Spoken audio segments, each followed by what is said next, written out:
Hello students, welcome back to my channel. कल हमने start किया था ट्रांजैक्शन कॉन्करेंसी कंट्रोल्स। ओके, तो इसके अंदर ही हम आगे कंटिन्यू करेंगे। कल हमने डिफरेंस देख लिया था कि सीरियल शेड्यूल में और कॉन्करेंट शेड्यूल में डिफरेंस क्या होता है, और ये हमने पढ़ा था आइसोलेशन वाले टॉपिक में, जहाँ पे हम एसिड प्रॉपर्टीज को डिस्कस कर रहे थे। इसी में हमने ये इनके डिफरेंसेस देख लिए थे कि सीरियल शेड्यूल और कॉन्करेंट शेड्यूल क्या होता है। अब यहाँ पे हमने देखा था क्योंकि कॉन्करेंट शेड्यूल का थ्रूपुट अच्छा है, उसका यूटिलाइजेशन अच्छा है और उसका रिस्पॉन्स टाइम अच्छा है, इसलिए हम ट्राई करते हैं कि जो हम हमारे शेड्यूल्स हैं उनको कॉन्करेंट बना सकें। तो कॉन्करेंट शेड्यूल बनाने के लिए हमारा क्या गोल होना चाहिए वो हमें देखना है, और क्योंकि कॉन्करेंसी की वजह से कुछ इनकंसिस्टेंसीज भी आ जाती हैं, इसलिए उन इनकंसिस्टेंसीज को रिमूव करने के लिए जो कंपोनेंट यूज होता है वो कहलाता है कॉन्करेंसी कंट्रोल कंपोनेंट। अब कॉन्करेंसी कंट्रोल कंपोनेंट का गोल क्या है वो हम यहाँ पे डिस्कस करेंगे। कल मेरे लास्ट में वीडियो में कुछ इशू आ गया था, कुछ लैपटॉप में इशू आ गया था, इसलिए मैं इस टॉपिक को कंप्लीट नहीं कर पाई थी, इसलिए इसे मैं एक सेपरेट लेक्चर बना के स्टार्ट कर रही हूँ। तो स्टार्ट करने से पहले please like and subscribe my channel, और आप अपनी तैयारी अच्छे से करिए क्योंकि हमारे पास टाइम है अभी। नो डाउट 27 अक्टूबर को है, लेकिन टॉपिक्स बहुत सारे हैं हर सब्जेक्ट के अंदर, तो टॉपिक्स कंप्लीट करने में हमें टाइम लग सकता है, इसलिए कोशिश कीजिए कि हम अभी से ही थोड़ी थोड़ी तैयारी करना स्टार्ट करें। जैसे अगर आप दिन का 1 घंटा भी देते हैं, मैं बहुत ज्यादा बड़े लेक्चर्स भी नहीं बनाती हूँ, हम अगर दिन का 1 घंटा भी देंगे तो भी हमारे लेक्चर्स क्लियर हो जाएंगे। और थोड़ा मैंने वो डीबीएमएस डेली डोज का शॉर्ट सीरीज तो चालू किए हैं, उसमें मैं प्लान कर रही हूँ कि थोड़े और नंबर ऑफ एमसीक्यूज और नंबर ऑफ शॉर्ट्स की जो प्रोबेबिलिटी है उसको मैं इंक्रीज कर दूं, ताकि क्या है टॉपिक प्लस आपके क्वेश्चंस दोनों साथ में प्रिपेयर हो सके। तो बहुत ज्यादा आपको ऐसा नहीं है कि 4-5 घंटे आप पढ़ रहे हैं इसके लिए, बट अगर आप 1-1 घंटा भी रोज का देंगे इसको पढ़ने के लिए तो आपका काफी टॉपिक प्रिपेयर हो जाएगा और एकदम से ओवर बर्डन नहीं लगेगा। ठीक है, तो ज्यादा समय ना लेते हुए हम स्टार्ट करते हैं आज का टॉपिक। टॉपिक है हमारा goal of concurrency control component. अब ये क्या होता है? Concurrency control component should not allow to execute any non-serial schedules which results in consistency। क्या मतलब है? हमें पता है कि जो concurrent schedules है उसमें non-serial schedules भी होते हैं, तो concurrency control component का गोल ये है कि ये वो non-serial schedules को allow नहीं करेगा जो कि inconsistency को lead करते हैं। ठीक है, अब कैसे इनकंसिस्टेंसी हमें पता चलेगी और कौन से नॉन सीरियल शेड्यूल्स ऐसे होंगे वो देखने के लिए यहाँ मैंने कुछ एग्जांपल्स लिए हैं, तो उन्हें हम डिस्कस करते हैं। तो सपोज देखिए, आपके पास एक फर्स्ट एग्जांपल में एक सीरियल शेड्यूल हमें ये दे रखा है जिसमें T1 T2 है। पहले T1 की वैल्यूज एग्जीक्यूट हो रही है, देन T2 की। दूसरा सीरियल शेड्यूल है T1 एंड T2 में पहले T2 पूरा एग्जीक्यूट हो रहा है और नेक्स्ट T1 पूरा एग्जीक्यूट हो रहा है। और थर्ड जो आपको यहाँ दे रखा है केस वो है कॉन्करेंट शेड्यूल का, यानी कोई नॉन सीरियल शेड्यूल का। अब ये सीरियल शेड्यूल जो है ये सीरियलाइजेबल है या नहीं, ये हम चेक कैसे करते हैं? हम इसको कंपेयर करते हैं इसके ही सीरियल शेड्यूल से। तो क्योंकि दो ट्रांजैक्शन है तो यहाँ पे कितने सीरियल शेड्यूल्स बन जाएंगे हमारे? 2 फैक्टोरियल, यानी 2 सीरियल शेड्यूल्स बनेंगे। ये हमने कल पढ़ा था सीरियल शेड्यूल्स के डिफरेंस कंपैरिजन में कि अगर दो ट्रांजैक्शन है तो नंबर ऑफ सीरियल शेड्यूल्स जो होंगे वो 2 फैक्टोरियल्स होंगे। तो 2 हमने बना दी, यही 2 केस हो सकते हैं। अब देखिए, अगर हम कंपेयर करें हमारे इस कॉन्करेंट शेड्यूल को फर्स्ट सीरियल शेड्यूल से, तो अगर ये इसके इक्वल होता है, मतलब जो भी ट्रांजैक्शंस में अपडेशंस हो रहे हैं, जो भी वैल्यूज आ रही हैं वो सारी वैल्यूज इससे सीरियल शेड्यूल से इसकी मैच होती है, तब तो आपका ये नॉन सीरियल शेड्यूल अलाउ होगा, अदरवाइज नहीं होगा। अब हम ये कैसे चेक करेंगे? यहाँ पे आप देखें, जो यहाँ पे आप देखो जैसे T2 ट्रांजैक्शन है ना, इसके अंदर क्या हो रहा है, ये वैल्यू को रीड कर रहा है, लेकिन कब रीड कर रहा है B की वैल्यू को? जब T1 जो है B के अंदर अपडेट कर दे रहा है।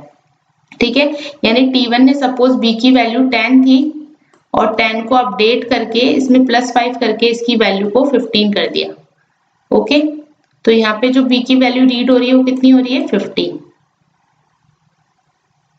ठीक है, सेम यहाँ पे, लेकिन अगर अब आप देखो यहाँ पे भी B की वैल्यू स्टार्टिंग में 10 ही है ना, लेकिन यहाँ पर जो T2 रीड कर रहा है वो वैल्यू कौन सी रीड हो रही है?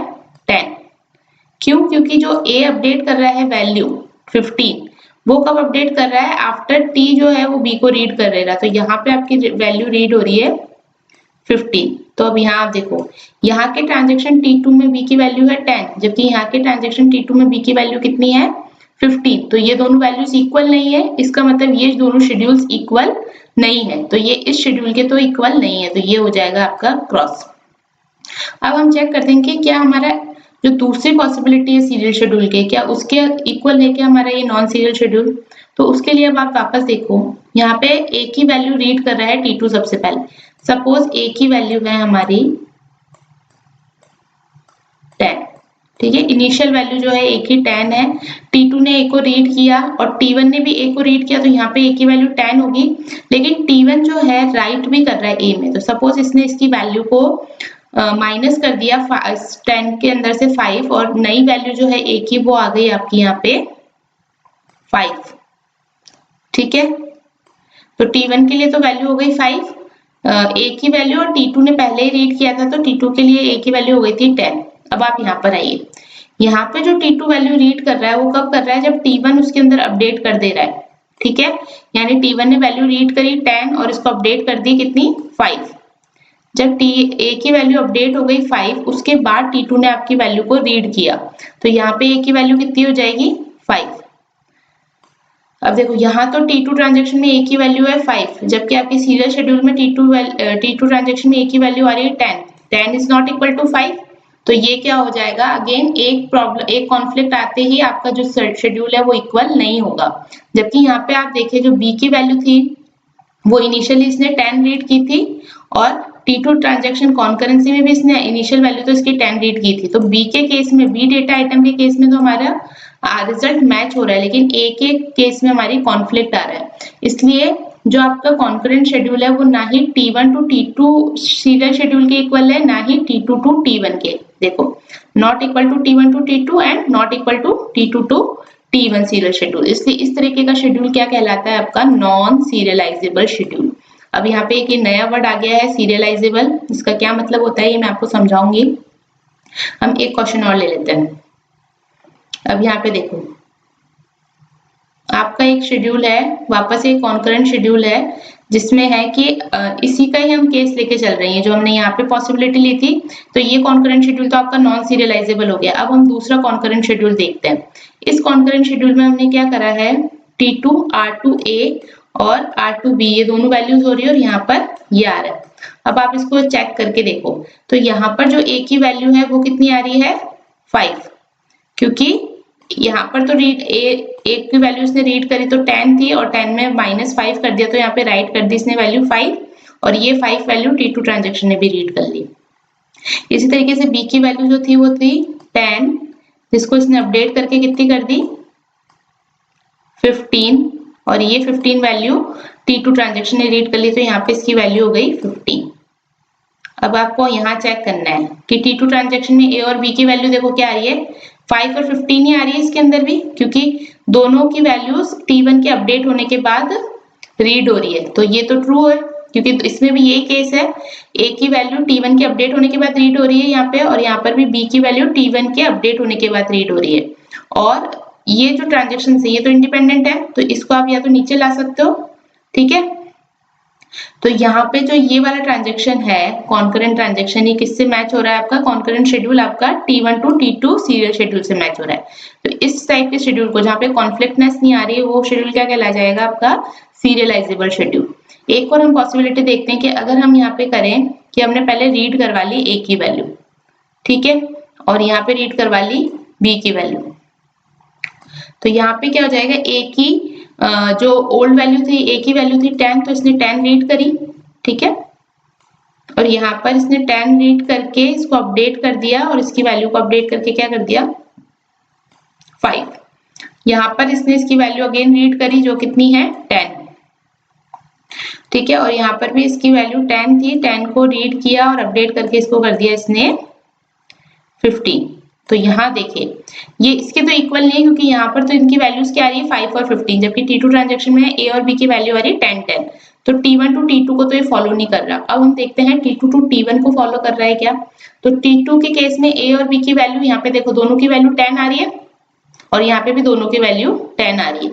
इसी तरीके से T1 जो है उसके अंदर A की वैल्यू तो 5 है, और B की वैल्यू कितनी हो रही है 15, अपडेट हो रहा है ना। और यहाँ पर भी A की वैल्यू 5 और B की वैल्यू 15 हो रही है। तो ये वाला ट्रांजेक्शन किसके इक्वल हो गया, T2 then T1, T2 follows T1, तो T2 पहले एग्जीक्यूट हुआ और फिर T1 के, इसलिए ये शेड्यूल भी क्या हो जाएगा, सीरियलाइजेबल शेड्यूल। जबकि इस केस में ये ना ही T1 टू T2 के इक्वल हो रहा था, ना ही T2 टू T1 के लिए। तो ये शेड्यूल जो हो जाएगा वो कैसा हो जाएगा, नॉन सीरियलाइजेबल शेड्यूल। तो जो हमारा कॉन्करेंसी कंट्रोल कंपोनेंट है वो इस टाइप के शेड्यूल्स को अलाउ नहीं करता, क्योंकि इनकी वजह से क्या आ जाती है, इनकंसिस्टेंसी, डेटा में इनकंसिस्टेंसी आ गई, डेटा मैच ही नहीं हो रहा। ओके, अब है तो क्या हुआ इस सीरियलाइजेबल शेड्यूल का मतलब, ये हमें देखना है। तो सीरियलाइजेबल शेड्यूल का मतलब क्या हुआ, इफ 2 और मोर transactions concurrent execution which is equal to execution of any serial schedule, ठीक है, अगर दो या दो से जो ज्यादा ट्रांजेक्शन्स है उनका जो concurrent execution है, ठीक है, वो किसी भी सीरियल शेड्यूल के लिए, उनके रिस्पेक्टिव जो भी सीरियल शेड्यूल है उसमें से किसी भी एक सीरियल शेड्यूल के अगर इक्वल हो जाता है तो वो शेड्यूल क्या कहलाएगा, आपका सीरियलाइजेबल। ठीक है, तो total number of concurrent schedule में से वो ट्रांजेक्शन जो कि आप अपने किसी सीरियल शेड्यूल के लिए इक्वल होते हैं वो कहलाते हैं सीरियलाइजेबल शेड्यूल। ठीक है, यही होती है आइसोलेशन की प्रॉपर्टी। अब देखिए, ये एक छोटा सा क्वेश्चन है, देखो T1 और T2 दो ट्रांजेक्शंस हैं, ठीक है, और इनके अंदर टोटल नंबर ऑफ ऑपरेशन कितने हैं, T1 में 4 है और T2 में 2 ऑपरेशंस हैं। तो total number of serial schedules तो कितने हो जाएंगे, क्योंकि दो ट्रांजेक्शन है तो total number of serial schedules हो जाएंगे 2 फैक्टोरियल, ये मैंने आपको फॉर्मूले में बताया ही था। और total number of concurrent schedules कितने हो जाएंगे, वो हो जाएगा आपका, क्योंकि आप जो कॉन्करेंट शेड्यूल होते हैं वो नंबर ऑफ ऑपरेशन पे डिपेंड करते हैं, तो 4 और 2 है तो 6C4 हो जाएगा, या फिर इसको कैसे लिख सकते हैं, 4 + 2, ओके, इसका factorial divided by 4 factorial and 2 factorial, तो इसका आंसर आएगा 15। तो टोटल 15 शेड्यूल्स पॉसिबल हैं और नंबर ऑफ सीरियल शेड्यूल कितने पॉसिबल है, इसमें से 2। ठीक है, ये देखो नंबर ऑफ कॉन्करेंट शेड्यूल के अंदर सारे शेड्यूल्स आ जाएंगे आपके, serial, non serialisable, serialisable schedule सारे। और नंबर ऑफ सीरियल शेड्यूल हम निकाल सकते हैं टोटल नंबर ऑफ ट्रांजेक्शन से, जो हमारे कितने आ रहे हैं, 2 फैक्टोरियल। तो यहाँ पे number of non serial schedule कितने हो जाएंगे, total number of concurrent schedule minus number of serial schedule, तो number of non serial schedule हो गए 13। अब ये जो 13 वैल्यू आई है, इस 13 वैल्यू में से कुछ शेड्यूल्स होंगे आपके सीरियलाइजेबल और कुछ होंगे आपके नॉन सीरियलाइजेबल। ठीक है, तो हम इनकी डेफिनेशंस कैसे दे सकते हैं, जो सीरियल शेड्यूल होते हैं उसके अंदर कोई भी नॉन सीरियल एग्जीक्यूशन अलाउ नहीं होता, जबकि जो सीरियलाइजेबल शेड्यूल होते हैं उसके अंदर नॉन सीरियल एग्जीक्यूशंस अलाउड होते हैं। लेकिन सीरियलाइजेबल में आपके सीरियल शेड्यूल्स भी आ जाएंगे, क्योंकि every serialisable schedule is the serial schedule, every serial schedule is the serialisable schedule also, तो ये अलाउ करता है। लेकिन जो नॉन सीरियलाइजेबल शेड्यूल है उसके अंदर सिर्फ और सिर्फ नॉन सीरियल शेड्यूल्स ही आते हैं। सीरियलाइजेबल में आपके सीरियल शेड्यूल्स भी आ जाएंगे, लेकिन जो नॉन सीरियलाइजेबल शेड्यूल होते हैं उसके अंदर ओनली नॉन सीरियल शेड्यूल्स ही आते हैं। तो इसको अगर हम क्लासिफाई करके देखें तो ये आ गए आपके सीरियल शेड्यूल, फिर सीरियल शेड्यूल्स के बाद आते हैं आपके सीरियलाइजेबल शेड्यूल, और सीरियलाइजेबल शेड्यूल के बाद आते हैं आपके ऑल शेड्यूल्स। ऑल शेड्यूल्स मतलब जो भी नॉन सीरियलाइजेबल है वो शेड्यूल्स आ जाएंगे, अगर आप उनको सीरियलाइजेबल शेड्यूल में से माइनस कर देंगे तो। बाकी सारे शेड्यूल में से अगर सीरियलाइजेबल शेड्यूल्स माइनस होंगे तो आपको कौन से शेड्यूल्स मिलेंगे, नॉन सीरियलाइजेबल। ठीक है, तो यहाँ पे आप कैसे बता सकते हो, जैसे यहाँ पे 2 थे और ये 15 थे, तो टोटल तो शेड्यूल्स कितने हो गए आपके, 15 हो गए। ठीक है, और 15 में से 2 सीरियल शेड्यूल हो गए, तो बाकी बचे हुए कितने हो गए, नॉन सीरियल। इस नॉन सीरियल में से अब आपके क्या होंगे, कुछ शेड्यूल सीरियलाइजेबल में जाएंगे और कुछ शेड्यूल्स नॉन सीरियलाइजेबल में जाएंगे। ठीक है, ये जो फॉर्मूला है ना ये थोड़ा इंपॉर्टेंट है समझने के लिए, क्योंकि इस पे क्वेश्चन आ जाते हैं कि आपको ट्रांजैक्शन दिए होंगे और पूछेंगे कि नंबर ऑफ सीरियल शेड्यूल्स कितने हैं, और अगर ऑपरेशंस दिए हैं तो पूछेंगे नंबर ऑफ कॉन्करेंट शेड्यूल कितने हैं, या फिर आपसे क्या पूछ लिया जाएगा, थोड़ा सा इनडायरेक्ट क्वेश्चन पूछ लिया जाएगा कि number of non serial schedules कितने हैं। तो आपको इसका फॉर्मूला पता होना चाहिए कि अगर हमें number of non serial schedule निकालने हैं तो उसके लिए पहले आपको total number of concurrent schedules पता होने चाहिए।